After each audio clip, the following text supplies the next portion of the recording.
It's the PokerNews Podcast.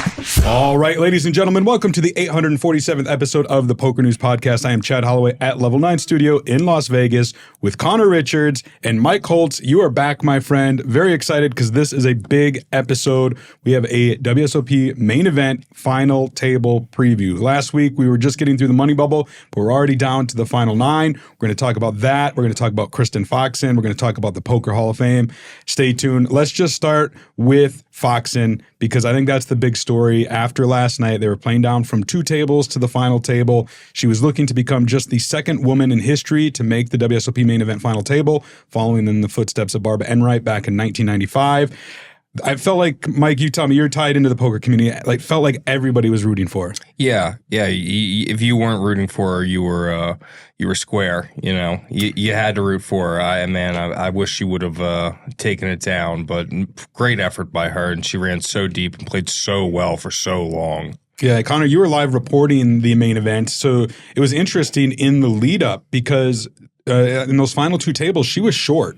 I'm sorry, not the final 2 tables, from the day before when they were playing down to the final 2 tables. So like 3 tables left, she was short and went all of a sudden from like 5 million and then bagged the chip lead. Yeah, it was crazy. It was, I think, when there were 3 tables left and she was down to like 5 big blinds and she got it in as a pretty big underdog, actually. She had like ace-5 against a bigger pair. And so, yeah, heading to the river, you know, she had 3 outs for an ace, and she hit it. And it was pretty awesome because she wasn't even looking. She was turned around and talking to her rail, and then she just knew from their reaction that she hit the ace. And I think she said something that it was like one of the biggest poker moments of her life. So, but then it was a crazy spin up from there. I think she doubled, and then all of a sudden she has 30 big blinds and is able to use her experience as a top pro to put pressure on people and build up a big stack. So yeah, it was really looking like she was going to make the final table. And like you said, pretty much everybody was rooting for her. She's such an easy person to root for, just not only such an excellent player, and like people were calling her like a stone cold killer and stuff, just putting people in difficult spots, but also just seems like a really nice person. I've interviewed her once, and she is just a really nice player. So yeah, it's unfortunate she didn't make the final table, but seriously, such a tremendous run, and it was great to see her on stream and making a lot of big plays, and even her bust out hand, you know, she really went for it there. So yeah, congrats to Kristen. We're going to get into that in just a second. So I was around in 2012 when both Elizabeth Hill and Gail Bauman made a deep run, ultimately finishing Gail Bauman 10th place and Elizabeth Hill in 11th place. That year was so exciting. You had 2 women going deep, looking like, well, at least one of them was going to make the final table, and then boom, boom, they fell the 2 spots short. And it really just was a little gut punch for those of us who were really rooting for that. And I think a lot of the people here 12 years later had that same feeling. We were all excited, really rooting for her, and then she fell, you know, just 4 spots shy. Connor, you were in the room when it happened. Did it feel that way? Did it kind of let the air out a little bit? Or yeah, and it totally took us by surprise, probably for people on the rail as well. But for people who don't know how it works, when PokerNews is live reporting these last few tables, we're behind a stat screen, so we kind of see, you know, street by street updates on exactly what's happening. And all of a sudden we see it's on the turn and Foxen check raises all in. All of a sudden we see the cards flipped. And so it really just was pretty abrupt because, I mean, she had a big stack. It was looking like, you know, just with conservative play, she might make the final table. But then, yeah, the energy definitely died down once she busted out. There was actually a huge applause when she, you know, went to go get her payout slip. And so, yeah, it was cool to see everyone rooting her on. We actually have the hand that she busted out on. Poker Go shared this on social media. They're airing the live streams of the WSOP Main Event if you are a subscriber. And this one they shared on social media. It's a little long, but I want you to take a look, and we're going to discuss it afterwards. This is Kristen Foxen's final hand against Joe Sirac. Oh, yeah. Yeah. The deep thinker. The human rain delay. Human rain delay. Troublesome board for Foxen against Sirac. Aces up again for Joe. Yeah, Sirac had raised under the gun. Foxen coming along in the big blind with a good hand. And now Sirac aces up against just a pair of kings for Kristen.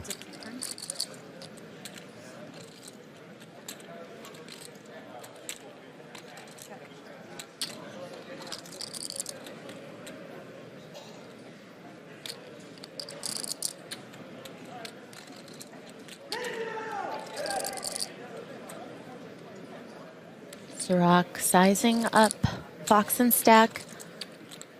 Going to continue barreling.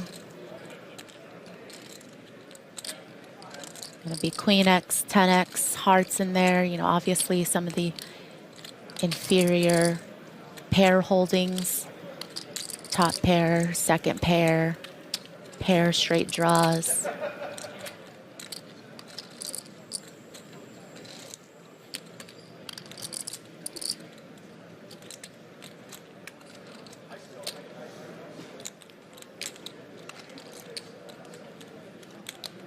This is the board texture that you will expect the under the gun opener to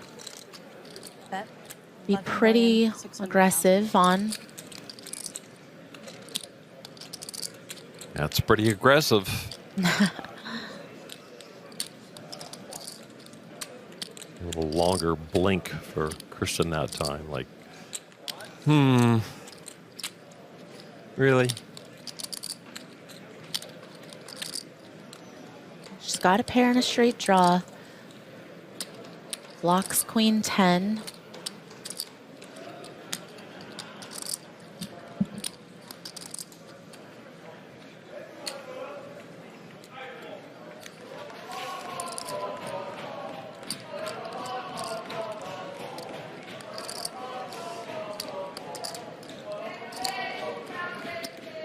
Joe Sirach looks unconcerned.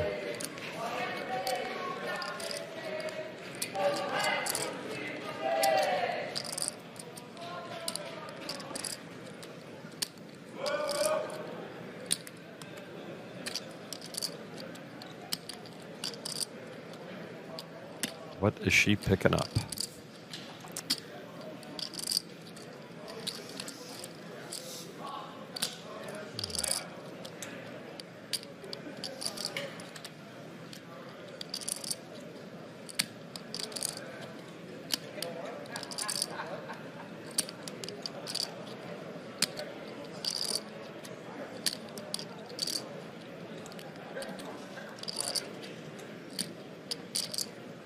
Does she want to commit more chips in this spot?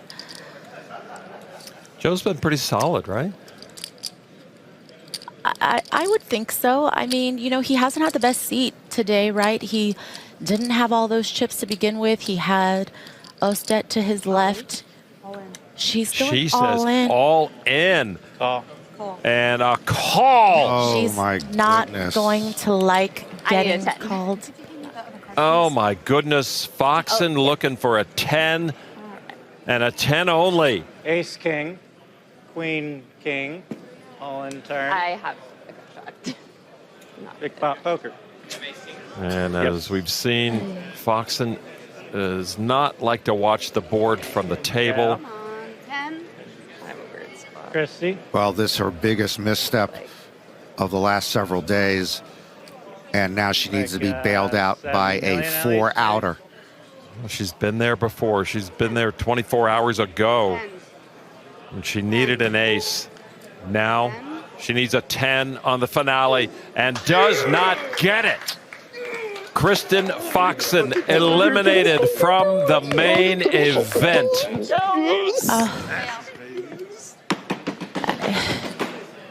thank you. You can't even imagine the heartbreak when she probably felt. Thank you so much. I mean, not only just Thank pressure you. that she Good might luck. have put on herself, but from the community that was really rooting for another woman to make the final table of the main event. She decided that she wanted to take that spot. I mean, understandable for a lot of reasons. Right now, I hope that it doesn't sting too much and that she gets to take some time to think about this accomplishment amongst her other many accomplishments. All right, so there you saw it. That is the hand that ultimately did Kristen Foxen in. And I got to ask you, is it a punt? Because that is what a lot of people in the social media world are saying, a lot of armchair quarterbacks, if you will. But there are some who have come to her defense. What do you think, Mike? No, not a punt. Not a punt at all. Totally reasonable. Puts a lot of pressure. I mean, this isn't like a slam dunk call by Ace King. She has all of the straights. You know, she's going to call all 16 combos of that. So I don't know. I think it's reasonable and just a spot that happens. And yeah, she put the pressure on Joe, and Joe made the right call. Yeah, I mean, a lot of people do think it was, right? I've seen it on the social media, and I get that aspect. But I'm of two minds of it.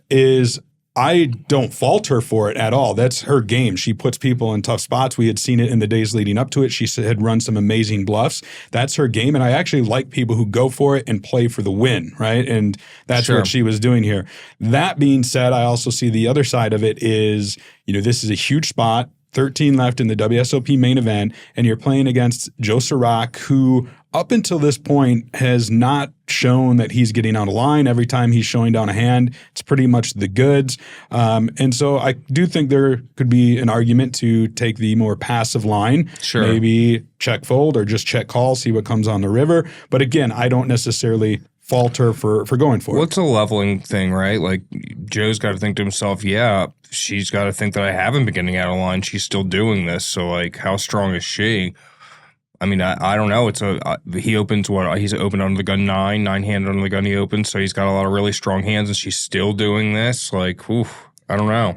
Yeah, Bencb, he came on social media on X and basically came to her defense saying, this isn't a punt, and he laid out a good reason why. I won't go into it. You can check it out. We'll throw it on the screen as well. Blockers, unblocking, blockers, blocking this, unblocking that. There you go. He's basically arguing, you get ace queen, ace 10 to fold. There are a lot of, now there's two flush draws on the board. You get those to fold. It just so happens he had top two pair, which actually would be a tough spot for a lot of people, but he called pretty quickly. You were there, Connor, right? Yeah. I don't know. Would that be a tough spot, do you think, top two pair? Yeah, no, I do think – I actually legitimately do think it is a tough spot in this situation. I mean, I think you need to think about it for more than a few seconds. I mean, obviously, Joe had a plan while she was tanking, probably said to himself, she's going to do this with the pairs and the blockers at some portion, so I'm going to call off. She jammed. So he was ready for it and called it off pretty quickly, and he was correct. I think that there is a case to be made. Yeah, she could have played it different and passively, but at the same time, if she pulls that and he has like ace queen and he does fold, she's going to have the chips. She's going to be in a great position at the final table to bully and really make a run at winning it, as opposed to just playing really tight just to get there. I think the question is is Joe taking that sizing with the one pair hands, the ace 10, the ace queen? If he's not, then it's a punt. If he is, it's totally fine. Yeah. Well, Jeff Platt from Poker Go caught up with Kristen Foxen after her elimination. Here's what she had to say. Kristen Foxen, this has been a long and I'm sure grueling run. Do you allow yourself at this point to take pride in how you played throughout the main? Yeah, for sure. I mean, I don't even know how many hours of poker, and I feel pretty happy. Even my bustout hand,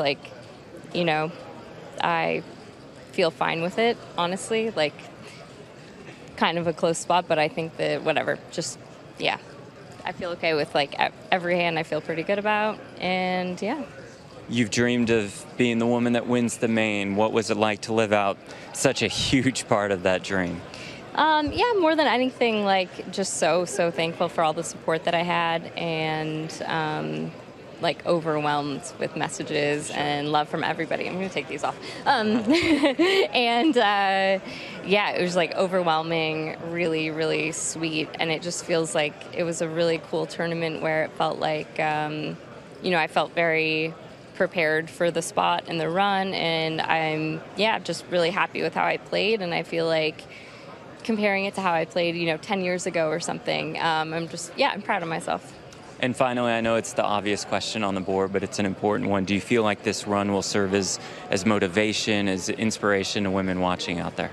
I hope so. I mean, I hope it just shows, don't be afraid to sit down and play with guys, Congratulations on a great run. Appreciate the time. Much. Kristen Foxen, one of the best in the world, guys.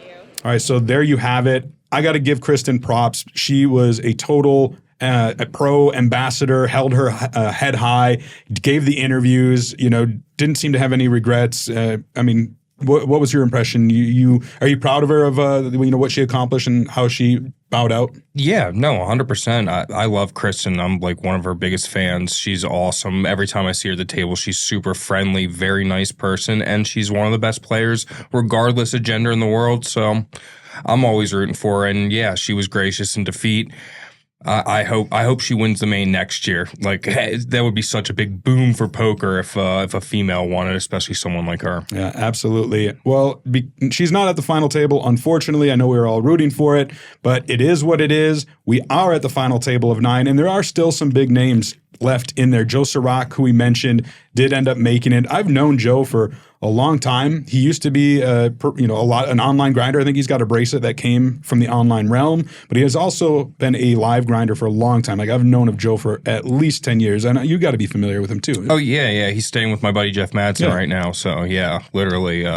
Good for Joe, man. He's crushing it. There's a bunch. There's actually, so I always kind of judge the WSOP Main Event final table by names I recognize, because I've been in this industry for a very long time. And there's been some final tables where it's like, I really don't know any of these people. And that's kind of a like, wah-wah. Like, sure. It's still, good. We're going to crown a champion, but it's not the most exciting thing as compared. When Phil Ivey makes it or what have you. This one, before if you would have told me, if you would have given me a list, I would have told you I know who H.O.R.S E is. I know who Jonathan Tamayo is. I know Brian Kim, who you've mentioned on this very podcast before. What did you say about him? Oh, yeah, Brian Kim, one of the best players in the world, and I've been singing his praises for so long. One of the most underrated players in the world, and I've always wished him success, and now look what's happening. I'm not saying it's because you did say put some respect on his name, and here he is. I did say put some respect on his name, and now respect has to be put on the man's name, And he finished, 23rd, I think it was, back in the 2022 final main event. Almost final tabled that one. I'm checking that to verify. He is a bracelet winner from an online event in 2022, and then 23rd for $323,000 in 2022. So here he is, 2 years later, shot at redemption, if you will, at the final table, and man, he's playing good. No, I remember watching him in like 2015 or 14 on Live at the Bike, and just thinking like, whoa, this guy is on a different level. Like, he is legit.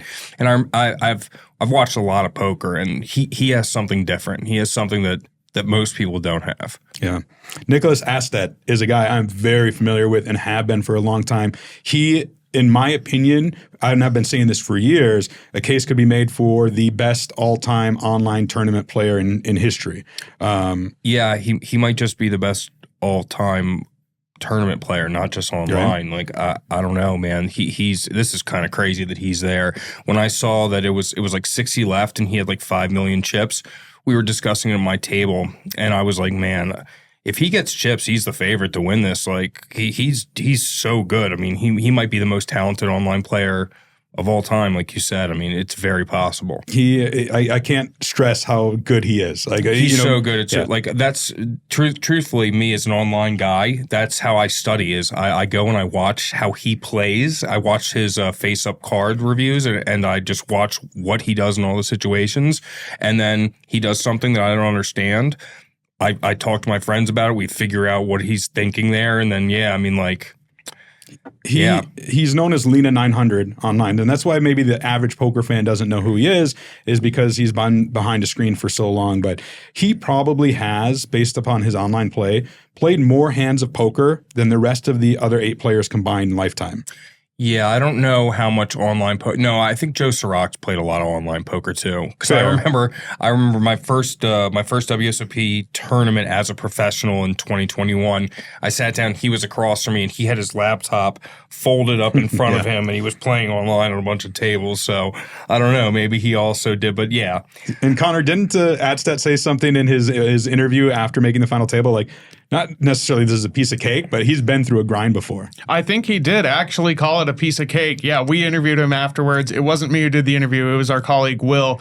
But we asked him, like, hey, you're used to online play. How do these, 14-hour, 12-hour days in the live realm compare? And he said it was a piece of cake. If people think that this is a marathon, they should try playing 40 days of Scoop 23 tabling. And that's just pretty funny. And, I don't think that he's like being braggadocious or anything like that. He's being dead serious. Like that grind, like this probably is kind of nothing to him. And it's really interesting to hear your perspective as an online guy, because we hear him all the time in the category as one of the best online players, but coming from you, there's some real credibility there. So yeah, and he does have some chips. So we'll see what happens at the final table. Yeah. How many chips does he have right now? So I'll give a quick rundown of the entire final table. Jordan Griff is the chip leader with 90 bigs. I'm going to ask Connor to talk about him in a moment. Then Brian Kim and Niklas Astedt are essentially tied with 59 big blinds apiece. Then you have H.O.R.S.E with 52 big blinds. So you got, and they're all seated together. And their day off today?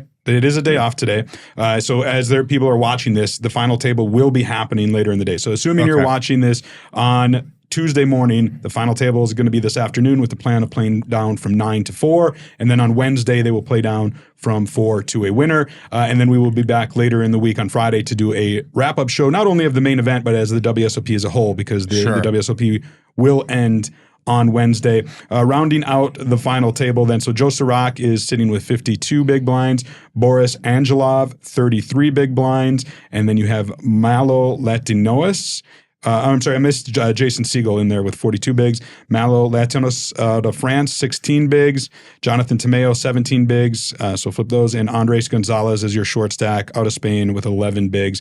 Jonathan Tamayo is another guy I've known for a decade. He runs deep all the time in that, right? Not all the time, but he has been here before. In 2009, he finished 21st in the main event. Okay, I remember that. That's 2009. That makes sense why I would remember it. I was watching the main all the time back then. That was every year. Yeah. All the hands. 2015, he had another run, 78th place. So he's got experience. That's all the time. Once every 6 years, once every 8 years, basically all the time. He's good friends with Joe McKeon as well, and on his Twitter bio, it says that he was the defensive coordinator for Joe's 2015 win. Yeah, so that's pretty good. I like another that. deep run for that crew. That's cool. It's interesting. Jonathan Tamayo, they made it to the 10 unofficial final table of 10 players, and I think it was in the very first hand. There was a raise from H.O.R.S.E, and Tamayo just folded queens. I don't think that's, GTO approved. Did H.O.R.S.E have kings or aces? No, he had like 8, yeah. He just opened, and there's been a lot of chatter on social media about that one. I think there are two cases to be made. What were the circumstances of his? I think just wanting to make the final 9, right? I think he was just looking from a purely, and I can't fault him for this, right? Like if he's looking just to kind of try to ladder up, want to make the final table, want to make that $1 million, he's going to do whatever it takes to get there, then so be it. Somebody did say, I think on social media too, if he doubled up in chips, he still would have only went from 7th place, where he currently sits, to 6th place, right? So it's not like he is jumping up considerably. Obviously, I think if he shoves there, he just is going to get it through and how many pick big up more blinds chips. did he have? He made the final. He had like 20 big blinds. Yeah, I was going to say he made the final table with 17. So he had 20. What were the position pairs? I don't know. It doesn't matter. Here's the point. I see you. If let's say we're in the final 10, and I see you fold queens there, and now we have a day off. The whole day, I've got a picture of you on my wall. And I'm just licking my lips, and I'm walking back and forth, and I'm just looking at you. I'm like, he's not built for this. He's not ready. And you're gonna put him in the bullseye. He's in the blender. Yeah, he's in the blender, and we're clicking pulse. You know what I mean? We're just clicking pulse. Pulse. Oh. He's actually at a good spot at the final table, though. He's sitting in seat 7, and so he's got position on the direct right is Jordan Griff, the big blind, and then from the right there is successively so Jordan Griff, H.O.R.S.E, Niklas Astedt, and Brian Kim. So he's in position to all the chip leaders, and arguably the most experienced and probably best players at that final table. So speaking of Jordan Griff, Connor, give us the rundown. How did he go? So as I understand it, final 2 tables. He comes back and he's all in and at risk the very first hand of the day. Yep, very first hand of the day. It was the table that I was covering. And so he doesn't go all in pre-flop. He does the classic thing where he puts, most of his stack out. He probably has like a quarter of his stack behind. He gets one caller and then it's an ace. What does he have? He has pocket queens? Oh, yeah, sorry. He has pocket queens. Okay. And his opponent has pocket 3s, but the board comes and then it's ace 3 something. He goes all in and gets quickly called. So we asked him afterwards, and he's like, I thought for sure my opponent had an ace or whatever. But no, his opponent had pocket 3s. He flopped a set. So it's just like, looking to be a super bad beat on the very first hand.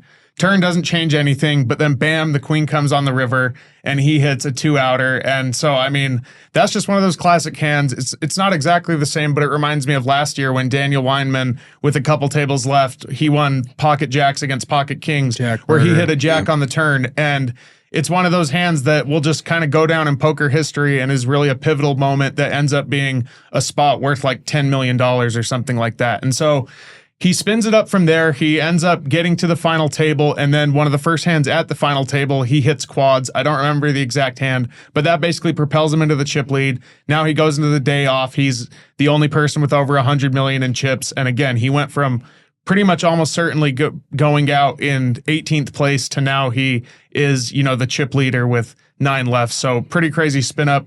And the crazy thing about him is this guy only has 50K in live earnings. So, you know, this is already like a huge career moment for him. He's giving me Darvin Moon vibes from back in 2009, right? Like this Midwest. Darvin. He's from Illinois, so this Midwestern amateur recreational Rest in peace player. to Darvin Moon. Yes, rip for Darvin. He was actually quite great. Remember, he turned down like 400K because he didn't want to wear a patch. Yeah, you know, back then Poker Stars and Full Tilt and they wanted to patch everybody up. So, but he's the amateur here at this final table, and he's got the chip lead. 90 bigs. The next closest is 59 bigs. So I'm very excited to see how Jordan Griff does. He has position on Joe Sirach, Niklas, Astedt, and Brian Kim.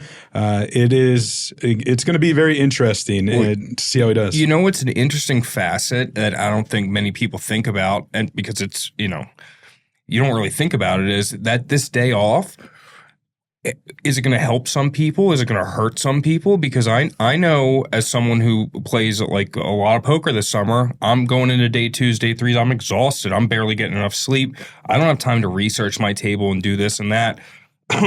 But if you're at the main event right now, let's say you're Griff is his last name, right? If you're him in first and now you take the day off and it's like, all right, it's time to research my opponents. Okay, let me type in Niklas, Astedt. Oh, God, help me. You know, like Brian Kim. Oh, no.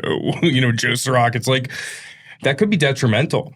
Yeah, that's a good point, actually. So, like, a lot of people say, like, in football too, or you know, whatever, you get like the bye. If you you know, you have the 1 seed in the playoffs, you're going to get a week off. Like some teams, you know, they don't. Can it hurt you? Can it? You know, some people like momentum. So it'll be interesting to see if anyone's game plan changes dramatically from having 8 days of play in the row to having one off. Yeah. One of the things I like about the WSOP main event final table is, this is my 16th WSOP in a row, and I've noticed throughout the years you kind of get these a similar script, if you will. And by that I mean you usually have at least one big name pro that makes the final table. Here we actually have a few, right? Joe Sirach would be there, Niklas Astedt, Brian Kim, as we already talked about. So that's a little unusual. Another aspect is usually get like I'll call him the elder statesman, somebody who's been in the game for a while, or Pierre maybe Neuville.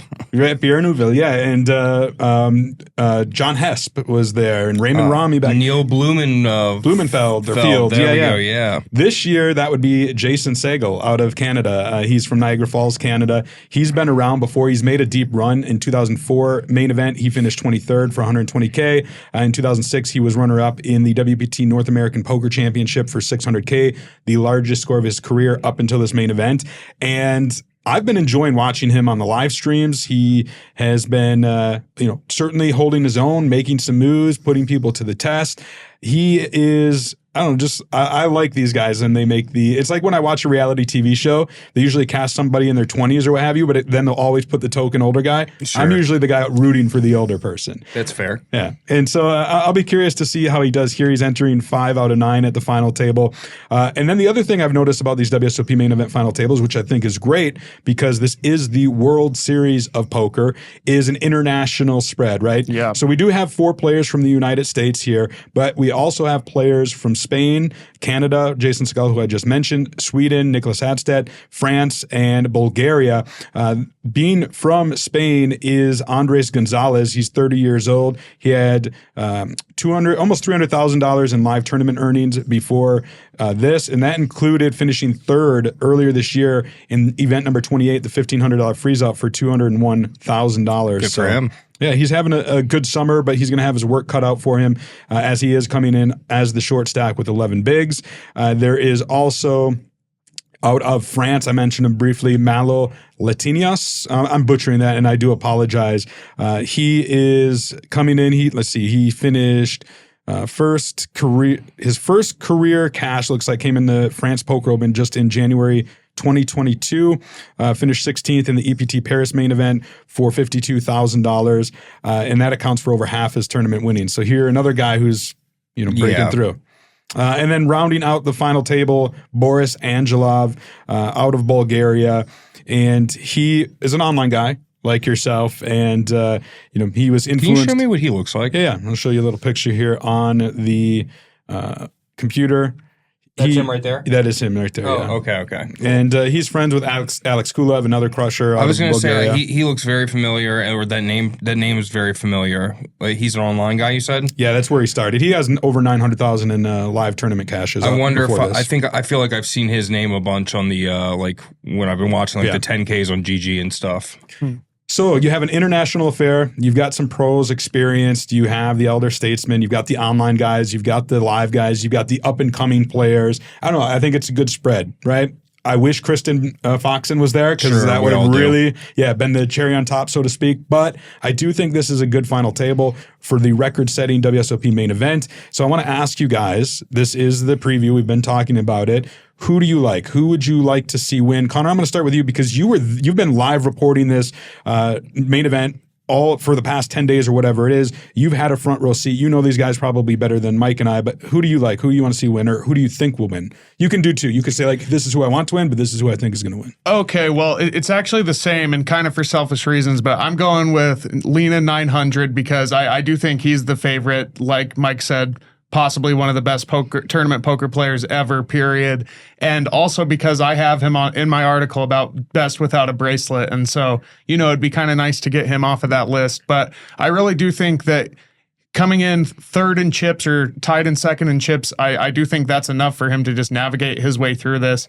You mentioned that with all of his online experience, he's played more hands than most of the rest of the table. And so I just think he'll be able to utilize that experience. Mike, what about you?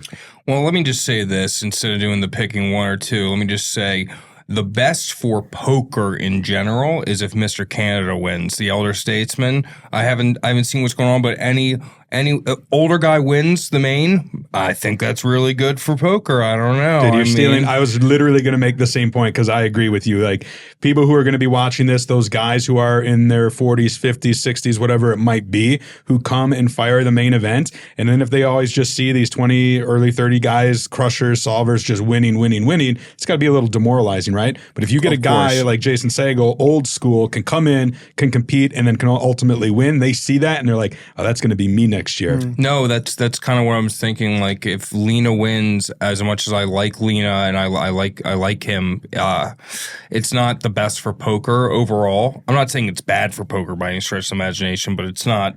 There's no, oh, that could be me. It's like, no, you literally can't. Couldn't be you. You couldn't do that. Yeah.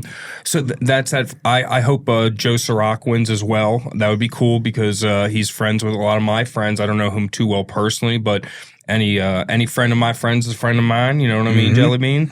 So there's that. But then if I was to do betting odds, if I was to say who's going to be the favorite, I would say it's going to be whoever has position on the other out of Astedt and Brian Kim. You said they're next to each other. I would say whoever is on the left of the other one is the favorite. Probably that would be Niklas Astedt, who's got the position on Brian Kim. Yeah, and something in me says this is Brian Kim's year. This is Brian Kim's time. Like, I do feel like there might be some destiny/fate involved in it. I don't know, some magic in the air perhaps, but we'll see, man. I mean, you couldn't have asked for a better final table as far as skill goes to get these three guys at the end here. Yeah, I think for me, from a what's good for the game perspective, Jason Sagle, as you said, I also Jordan Griff, right? A complete amateur out of the Midwest. Oh, yeah.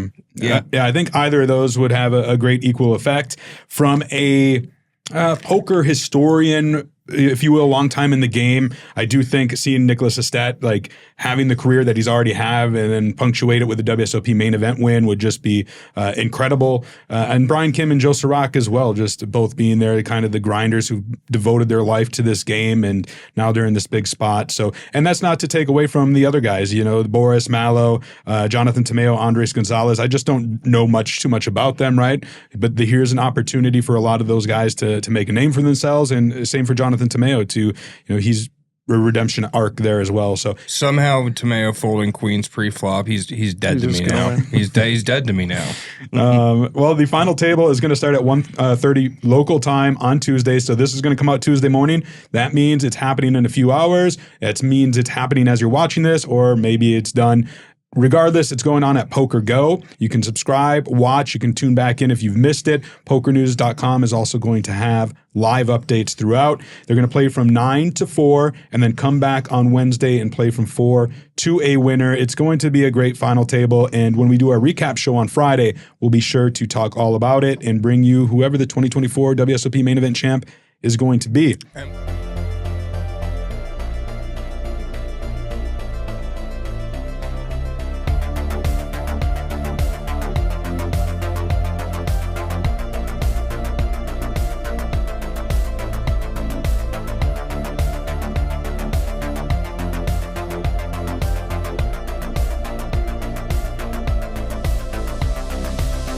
This is a dream for me, right? I mean, everyone that watches poker growing up in the moneymaker era, watching the TV programs and, you know, wishing to be in that Final Nine, and to do it this year with the largest field, and it's a dream come true. It's really what it is for me. I can't really describe it. Today's been, I'd say, a bit above expectation. Crazy stuff. Like, I started really hot, just got some hands and ran like God. I'm happy to book a win in Vegas, first of all, one summer, and I mean, I'm always going for more money, but I want the first. Ça va très bien. I'm fine. Thank you very much. I'm so happy. It's impossible to describe the feelings I have right now. It's just overwhelming. So I'm very happy. Feel great. You know, I'm happy to be here. I've been lucky that I haven't had too much stress. I've been a comfortable stack throughout, so I always felt like I was going to go there until I lost 2-3 hands, but I never did. So it's been quite convenient. This is my fifth main event, and it's the first one that I do a deep run. So I don't know. I cannot ask for more, really. 15 years is a long time in poker. How long does it feel for you since your last deep run in the main event, and to cap it off by making the final table? It feels like it would never happen, because I feel like mentally in my head, I feel like you get one shot in life at this and you never get it again. I mean, if you get it, you get it, but likely some people would never get the shot, and most people shouldn't even get one. And now I have multiple times, 2 shots inside the top 50 now. So I was like, second time around, I was like, all right, we're going to do better this time. We're going to process things better. We're going to play better. I play a lot better than I did 15 years ago. What did you learn from your deep run 2 years ago? So much, actually. I think that run is the only reason why I'm here today. I never really played tournaments. Well, I actually just play the main once every year. So from that run, I got interested in tournaments and started doing a lot of work, started playing them a lot, and now I have quite a bit of experience. And yeah, I'm ready to show that on Tuesday. How has your day been overall? Have you been happy with the moves that you made and the plays that you made? Very, very. Yeah, I think the close spots that I decided to be aggressive worked out. And yeah, I can't really think of anything I'm mad about. Where's the head at now after that quad 5 spot? Pretty fine. I mean, I shouldn't have bet so big on the river. But besides that, pretty fine with it. No, I did not expect this to happen. It's ridiculous. I think I'm playing good. I think I'm running amazing, and it's a miracle. Like, that's it. How are you feeling after such a long grind in person? You know, we're used to sitting at sofas on home with big screens, multi-tabling. This is one table, and it's the biggest table of all. piece of cake to compare to Scoop 40 days or 20 tables, I have to say. People say this is a marathon, they should try 20 tables for 40 days during Scoop. That's what I say. I haven't final tabled a tournament here at the series since I think 13, I want to say. Whatever the 1500 horse was, that was the last one. I was like, okay, maybe I play a bunch of big field stuff, so it's hard. So I was like, okay, maybe it never happens, and now it's happened in the biggest one. I mean, it was a roller coaster of emotions at hand. The very first hand of the day, I pick up queens. I'm excited about it. There was a big pay jump too, so I'm a little nervous. I get it in. Most of my stack pre-flop, assuming we're just committed. Flop wasn't great for me. There was an ace on there. I thought he may have that, but I was going with it no matter what. So I put my chips in. He beat me to the pot almost. Expecting to see an ace, I saw the threes, and I was just like in shock. But I made it this far. I felt like I was free rolling from some other hands earlier in the tournament. So I was happy at that point no matter what. I was good with the result. I was accepting of it. I wasn't even watching it, to be honest, because I was just taking it in and thinking about it. And then I heard the noises that something happened. I look back, I see the queen, and I let out some sort of noise. I don't remember what it was, but just pure emotion from it. Do you have anyone that's going to be on your rail tomorrow? Well, obviously, Niagara Falls is a long way from Vegas, but anyone going to be coming rooting for kids? One of my kids aren't old enough to come, so they can't. And then my wife's here for sure. And a lot of her local friends and a lot of poker player friends, so it's going to be fun. Yeah, most importantly, my wife. She's coming out to visit. I've been here since July 3rd, so I'm really excited to see her and have her. My dad's coming, a couple of friends, some colleagues. So it'll be a lot of fun for me. My wife is flying from Australia tomorrow morning. I haven't talked to my parents at all this run, but I'll talk to them tomorrow, and that's a short drive for them. I need to go. My notifications have been off, so I'll have to go look at those messages and kind of see who's available. But yeah, I think it'll be a better rail than like the average of 0 to 2 people that have been around for the last couple days. So yeah, hopefully they'll make a ruckus and it'll be fun.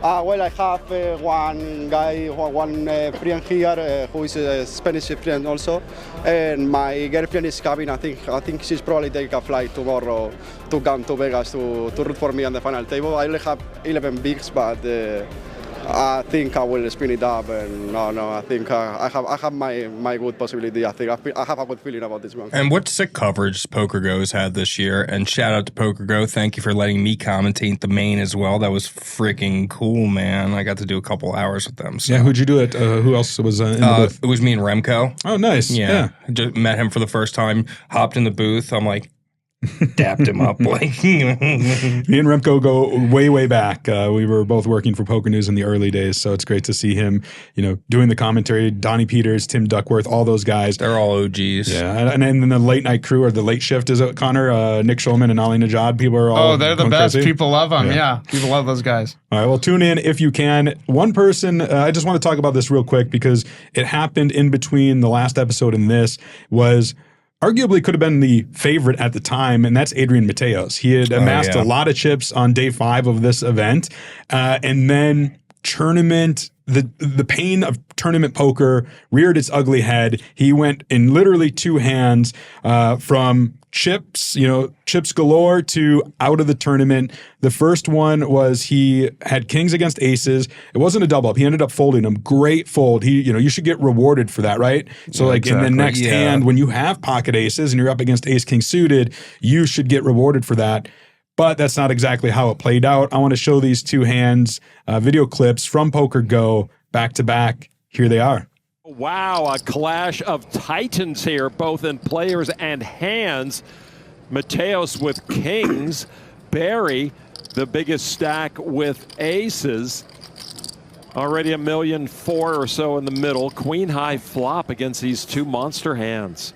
It looks like Barry found a 4-bet pre-flop, and Mateos called, I would imagine, based on the size of the pot and their positions. And the one saving grace for Mateos is the presence of the queen on the flop. 425. Diminishing the chances that Barry has pocket queens or yeah, or just, you know, if you're in Mateos' shoes and Barry keeps betting, you're like, well, now I can't beat aces or queens.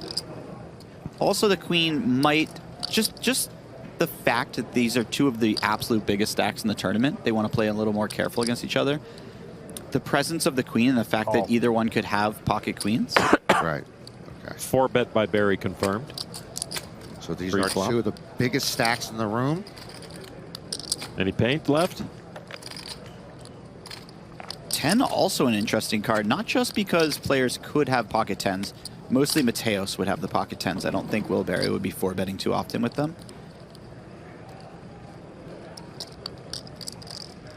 And did Barry indeed 4-bet pre-flop? So how much more stock does Mateos put in his hand that out of position Barry is 4-betting him? Yeah, I think just considering the size of their stacks and the fact that Mateos is a player that you're probably looking to tangle with a little bit less in this tournament. 1.3 million. I would expect Barry to have a very, very strong range of hands. And if you're Mateos, that mostly includes queens and aces, both of which you can't beat anymore. You know that you can have queens here. You know that you can have pocket 10s here. Mateos with the second biggest stack entering the action today. Barry took over the chip lead in quick fashion. And just calling, if he were to call here, Mateos, more than half of his massive stack before the hand would be in the middle. It is quite a conundrum, putting that many chips in and then potentially folding the river.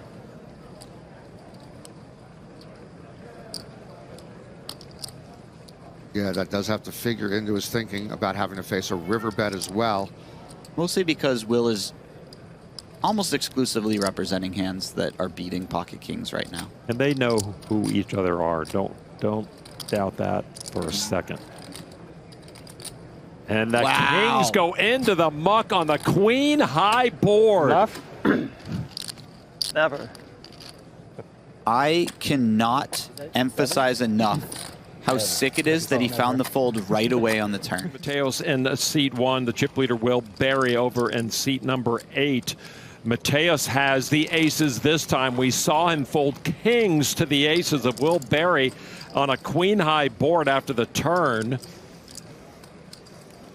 We got an ace king and a 5-4 of hearts also in the hand. Lingku Lu right there with 5-4 of hearts.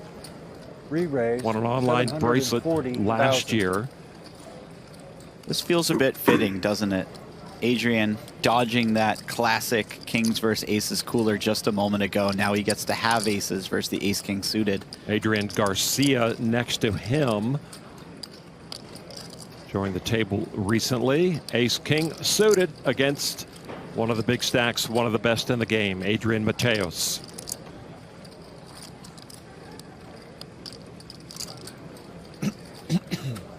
And when you're facing such a capable player's 4-bet, you have to imagine ace-king suited becomes a great hand to 5-bet shove. There's so much money in the pot already. You know that some percentage of the time you're just going to take down the pot right away, and the other percentage of the time your hand generally has a tremendous amount of equity. In this case, we know he's in very bad shape. Notice the chip counts on their picture right there. Those are the chips they have left in the stack right now. 2.6 million each.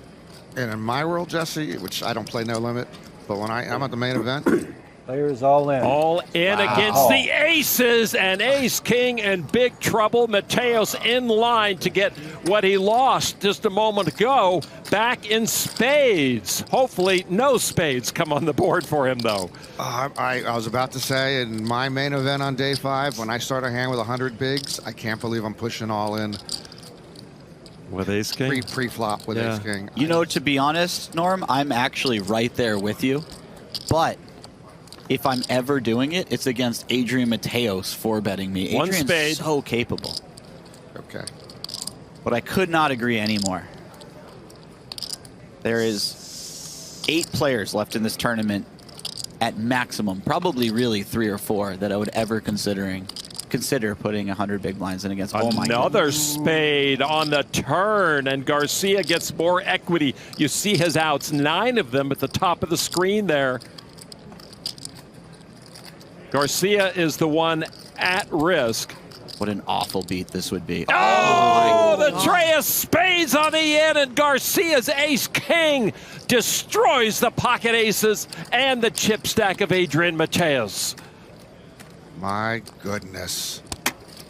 I can't believe that just happened. We had basically written it away as the hand was done once they put the money in pre-flop. It was done.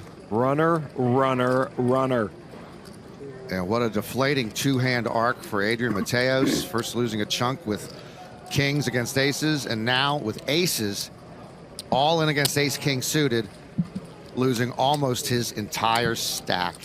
There you have it, man. Pretty fucking sick. If you slow it down real fast, you can actually see in the background one of the poker gods does a front flip and then goes Hadouken right on the river, and that's But I mean, you'd have to slow it. You can't really see it with the naked eye. I think, look, Mateos is a professional. He's Spain's, I think, all-time money leader, one of the best. I've been saying, he is one of the poker's best players for years now.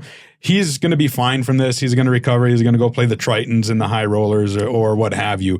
But if this happened to me or to you, Connor, or to a lesser being, that would just destroy me, No, that's exactly what I was going to say is Mateo is probably fine, shook it off. But if this happened to a recreational anybody, this is the type of hand that I feel like could ruin your life, that for at least a year, you're just thinking about it every day. But Mateo is another one of these class acts. And like you said, he'll just go play another high roller. But it is unfortunate because he's another player who would be cool to see make a deep run. And he's already a WSOP Europe main event champion, right? Yeah, he is a four-time bracelet winner. Now, look, this didn't happen. This was day 5. They were still he finished in 318th place for 45K. So he was a long ways away. But the thing about a player like Adrian is when he has chips, the only way you're going to beat him and get these chips is by putting a beat like this on him. I mean, literally the hand before he folded kings. If you can't win aces versus kings against him, right? If you can't stack him. And so, I mean, it sucked for him, but I'm sure for the rest of the players at his table and in the main event, him getting removed from the equation was a big relief. But man, it hurt. It hurt me just watching it. Yeah. So. All right, gentlemen, let's talk Poker Hall of Fame because it was announced yesterday as we're recording this in conjunction with the $1,979 buy-in Poker Hall of Fame bounty event, 1979 being the year that it was established. They put in all the Poker Hall of Fame living members, and if you knock them out, you get the equivalent to whatever year they were inducted, right? So if they were inducted 2010, you knock them out, you get $2,010. And every last few years, at least, they've announced who it was going to be. The list of nominees came out a few weeks ago, and ultimately, this year's inductee is Patrik Antonius. Mike, what do you think about that? Great ad. Snap call. He should be in there. Yeah, I think he was the favorite, if you will. He was nominated in 2020 when his first year of eligibility. You have to be 40 years old. So in 2020, he was nominated, and then he wasn't on the list the last 3 years, which is kind of strange. I just think the whole Poker Hall of Fame thing is nonsense at this point. It's not. It doesn't make any sense. There needs to be more people in there. What are we doing? I think there's been enough people who feel that way and enough uproar, if you will, this year where I think you're going to see the John Hennigans and the Daniel Negreanu's of the world kind of flex their influence a little bit. And I am hopeful that next year we'll see some changes, especially as we've talked about on this show all summer long. Scott Seaver is turning 40. Nick Schulman is turning 40. Sean Deeb is a couple years away. This backlog is it's already jam-packed and it's about to get a lot worse. So fingers crossed the WSOP will do something about that. But this year, I think they got it right. Patrik Antonius, he becomes the first European player to be inducted since 2017 when the late, great David Devilfish Elliott was inducted. Sure. And then I think he's the 5th overall European player to be inducted. Nick the Greek Dandalos. So wait, there's 5 Euros total in the Hall of Fame? Oh yeah, we induct enough people every year. 5 years, that's enough, right? That's been an argument for a long time, is that we need more European representation, and they're not wrong in that regard. The others, Devilfish, Henry Ornstein, who is the inventor of the whole card cam, also the inventor of Transformers. don't know if you knew that. Wow. Yeah, it's God, we're living in a simulation, obviously. It's true. He passed away a few years ago, unfortunately. And then Nick, he invented Transformers, the toys, the actual toys. franchise. Yeah, the franchise. Wow, Yeah. that guy. He should shout be in out the- to what's his name? Henry Ornstein. I owe him, man. I owe him memories in my kitchen watching that when I was 4 years old. Transformers. He should be in the Toy Hall of Fame if that even exists. No, he's in there for sure. Nick the Greek Dandalos and Edmund Hoyle are the others, which, Dandalos fine. Edmund Hoyle was like put in there at a time when the Poker Hall of Fame was not taken seriously, if you will. There were a few others around that time. Wild Bill Hickok. So what did he go in this year or? Hoyle, no, he was like in the 80s sometime. I was making a joke because you said it wasn't taken seriously. I said this year because I got you now. But as for Patrik Antonius, he was in town. He came, he accepted the trophy, gave a little speech, and we actually have a video of Patrik Antonius accepting that award. Here it is. Welcome the 2024 inductee to the Poker Hall of Fame, Mr. Patrik Antonius.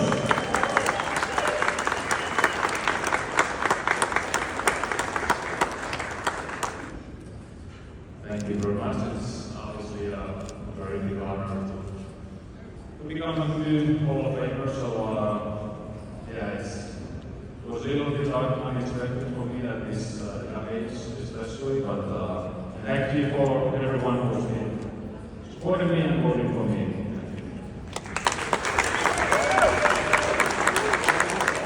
All right, so there you have it. Patrik Antonius, $23 million in career earnings. That's just live. He's an online beast too. You know, he used to battle in the online Railbird Heaven, I think it was called back in the day. Yeah, high stakes games. No, my brain's not. What a good-looking man he is. Oh yeah, I can't even think.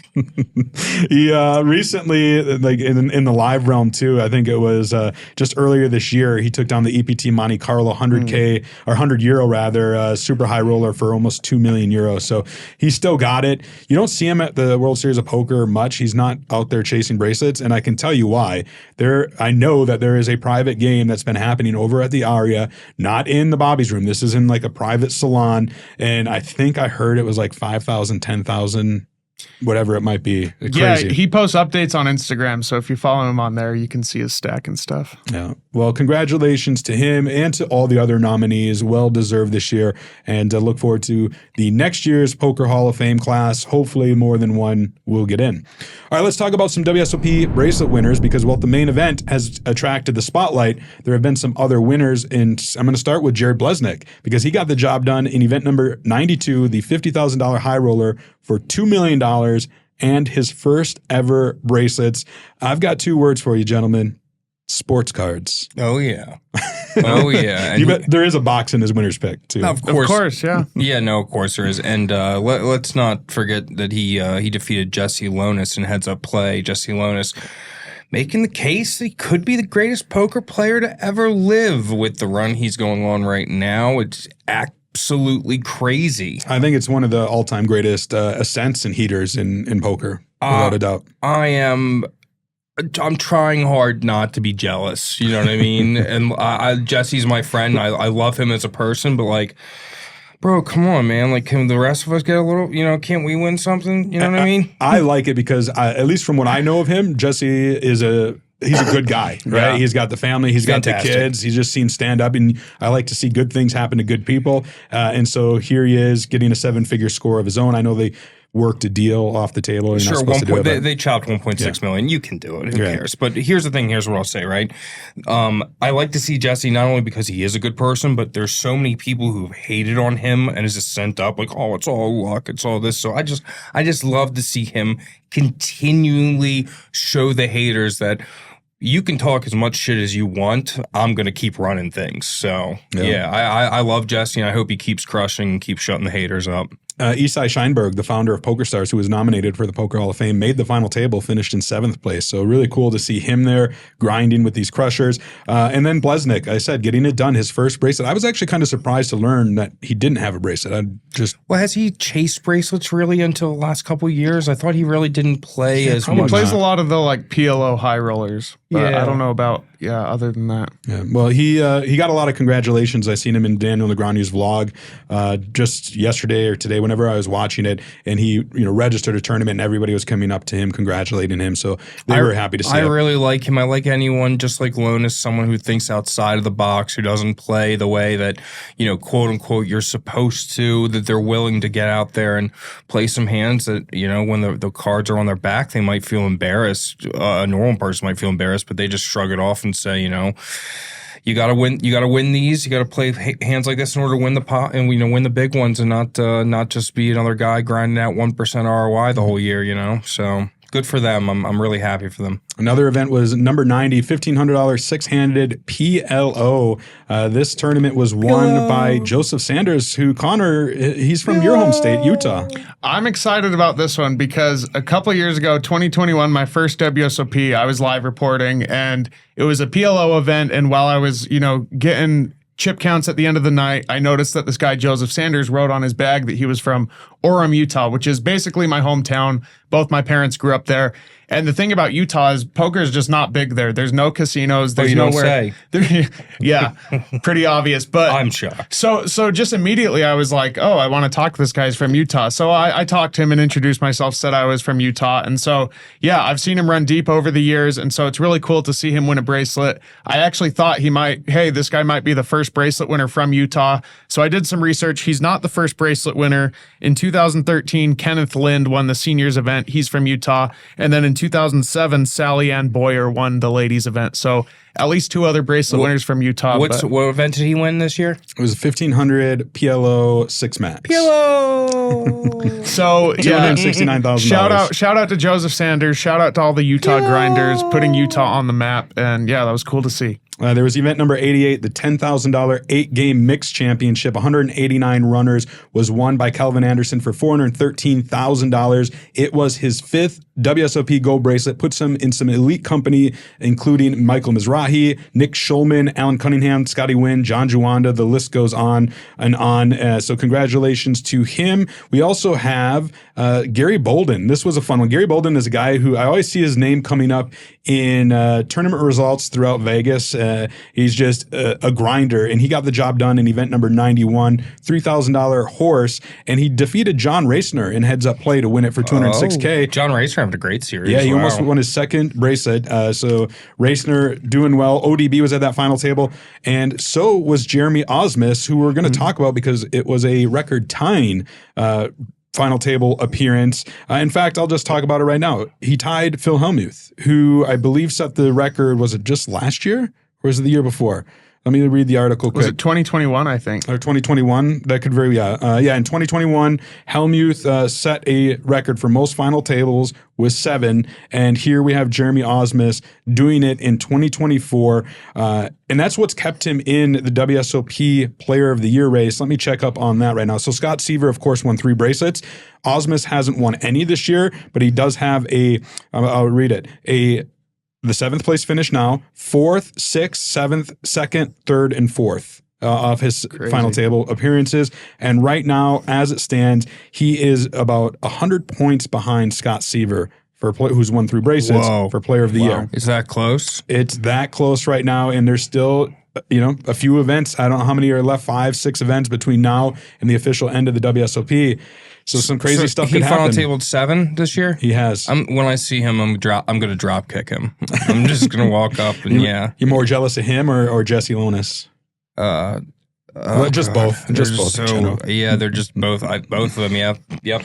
I want to grow up to be them. It's crazy. It's crazy. I just want to taste. So, but Gary Bolden, taking down that $3,000 horse. Congratulations to him. And then there's been a bunch of online winners. I'm not going to go through every single one. There's like 30 online bracelet events. But you had Mike Watson taking down a tournament. That's really cool. And he has always been on the list of best without a bracelet, right? So he takes down a tournament to get his bracelet, which made him a Triple Crown winner. It was the $1,000 No Limit Hold'em 6 Max Championship online, $138,000. And you also had David Prociak winning an online bracelet, which he won a I think, the Badoogie event earlier this He year. won the 1500 Badoogie, and he won that 500 or 600 online, I think it was. We'll talk about a meteoric rise for David, someone who I personally didn't know about until maybe last year, the year before, I think last year. And I mean, what a sick puppy. I think this guy is, he has a chance to go down as one of the greatest of all time if he continues the way he's playing. I mean, 3 bracelets in 2 years in the fields that we have today against the killers we have. It's not like back in the day. It's much harder to win a bracelet. So, him and the Brad Rubens, Brad Rubens had 5 in the last few years. It's like, it's crazy. It's crazy. Yuri, too. He also had a decent run in the main event. He made the final 500 players or so. And a shout out to my good friend Mo Nuwwarah, formerly of PokerNews. I remember training Mo in live reporting, and now he just crushes poker tournaments. So he comes to Vegas, and within an hour, him and Josh Reichert have their car broken into, and Mo had his bag stolen that had like his main event buy-in and a little more in it. Wow. So you start off really shitty. Then he goes and he plays the main event and makes a deep run. I think he made day 5 or something like that. So it has that good experience, but then has some chips that he even self-admitted, like he kind of punted them off, right? And so that's disappointing. Then he goes and registers the PLO, 3,000 PLO or something like that, bags a bunch of chips, just is crushing that, then kind of gives them away. But, so another nice score. And then he late registers, fires 3 bullets in the online PLO event and gets it done. Goes on to win the bracelet, his first ever, and like 130K or something. So I've known Mo for a very long time. I loved it. What a roller coaster. What's his for him. screen name on there? Moose something, because his name is Mo, M-O, Moose something. I'd have to look it up exactly, but really excited to see him take that one down. I want to go around real quick. I'll just rattle these off. Some winners from about town, right? Because the WSOP gets all the attention, but the Venetian, the Win, Golden Nugget, all these places are having some series of their own. For instance, the Venetian event number 48, $1,100 ultimate stack, 377 runners, was won by Iaron Lightbourne, is a guy I've known for quite a while. It's not a person's name. Stop it. Come on now. Almost sounds like a band. And winning the Win 2200, the Green Goblin. Almost $69,000 for that win. Luther Tran won the Venetian event number 54, $1,600 ultimate stack. This was a big one, 1,311 runners, almost $1.9 million in the prize pool. He took that one down for $250K. Victor Parodies won the Win Summer Classic $1,100 turbo. This was a $100K guarantee. 479 runners, so $470,000 in the prize pool. Took that down for $88,000. And then Brock Wilson, a well-known guy, not doing much at the WSOP, but over at the Win, took down the $2,200 no-limit hold'em, a $2 million guaranteed tournament for $626,000, so a nice summer score. And then the WPT Alpha 8 trifecta. They've had 3 events, 3 25Ks. We've covered the other ones on this podcast in past episodes. Most recently, David Coleman winning event number 3 for $730,000. He's been having a good summer too. He's so good. Him, Brock Wilson, CPL2, Danny, they're all crushing it. I'm so jealous of everyone. I need help. It's a whole new generation of poker crushers. I know. It really is. I need to get out of here and go play poker. I need to go win something right now. I need it. Well, we will go over more winners in our WSOP wrap up on Friday. Before we wrap up this episode, though, I want to give you a chance, Connor, to tell the viewers and listeners about a awesome interview that you recently got to do with somebody who was pretty famous. This was a really fun one, and I want to thank you, Chad, because you're the one who had the connections and pulled this together. But Shannon Elizabeth, who you all might remember from her iconic role in American Pie. She was also in movies like Scary Movie. Wait, she was in American Pie? I definitely have never watched that scene 75 times when I was younger. I never did that, I'll tell you that much. Yeah, it's a memorable scene, so it was cool to talk to her. But what I was excited about is she's in the movie Jay and Silent Bob Strike Back, which is just one of my personal favorite movies. I actually didn't even realize she was in it, and when I made that connection, it was just the coolest thing. Is she she's the one of the main girls? Yeah. She plays Justice. She's the one who. Oh, she's Justice. Yeah, Jay is in love with it. This is making a lot more sense. It's like a main role in the movie. So again, it blew my mind when I realized that. But The other thing that was cool is she's involved in some conservation efforts in South Africa. She actually has a sanctuary where they're raising a blind black rhino. And I am actually pretty into like conservation and stuff myself. Like I wanted to go into wildlife biology if I wasn't going to do journalism. So it was so great to get to talk to her. She was in town to do a poker charity event. She was also part of Phil Hellmuth's main event entrance. So yeah, that was a really fun interview, and I enjoyed getting to talk to her. Well, let's give the viewers and listeners a little taste of that interview on the Life Outside Poker podcast. Here it is. We talked about some of your big roles. One that we didn't talk about, this one might have been before American Pie. That 70s show, you had a recurring role on that. That was after. It was after? Yeah, it was after, yeah. What was that like? That was actually really, really fun. I was told ahead of time, be careful. Like, the cast is very tight-knit, and it's hard to, like, get in with a cast when they're already a family. So I show up day one with, like, I think it was the first day we filmed, so live audience filming. And I've got gifts for everyone, and I'm, like, trying to win them over and tried really hard to be friends. And luckily, like, some of them played poker, so we would play poker on set, like, after filming sometime. So it was actually quite amazing. And Morgan Fairchild played my mom, which was awesome. And I think one of my first episodes, Brooke Shields was there in her role, and I couldn't believe it. It was really an honor to play that. Let's talk more about those poker games, because I think our audience will appreciate that. Yeah, any good memories, or who was the best player from the group? From that group? Yeah. Danny Masterson. Oh, okay. Yeah, and I remember one of the first times I think I ever finally beat him in a hand, he was not happy, or I knocked him out or something. But for me, it was a big deal because I was still really new to the game, and I think he'd been playing a while. He was actually quite a good player. All right, there you got a little taste of it. You can check out the Life Outside Poker podcast with Connor Richards on the Poker News YouTube channel, or if you want to listen to it, wherever you listen to your podcast. And the timing was just great because we didn't know this, but it coincided with the 25th anniversary of American Pie. Yeah, the very day while we were doing the interview. And so just another one of those crazy things, yeah.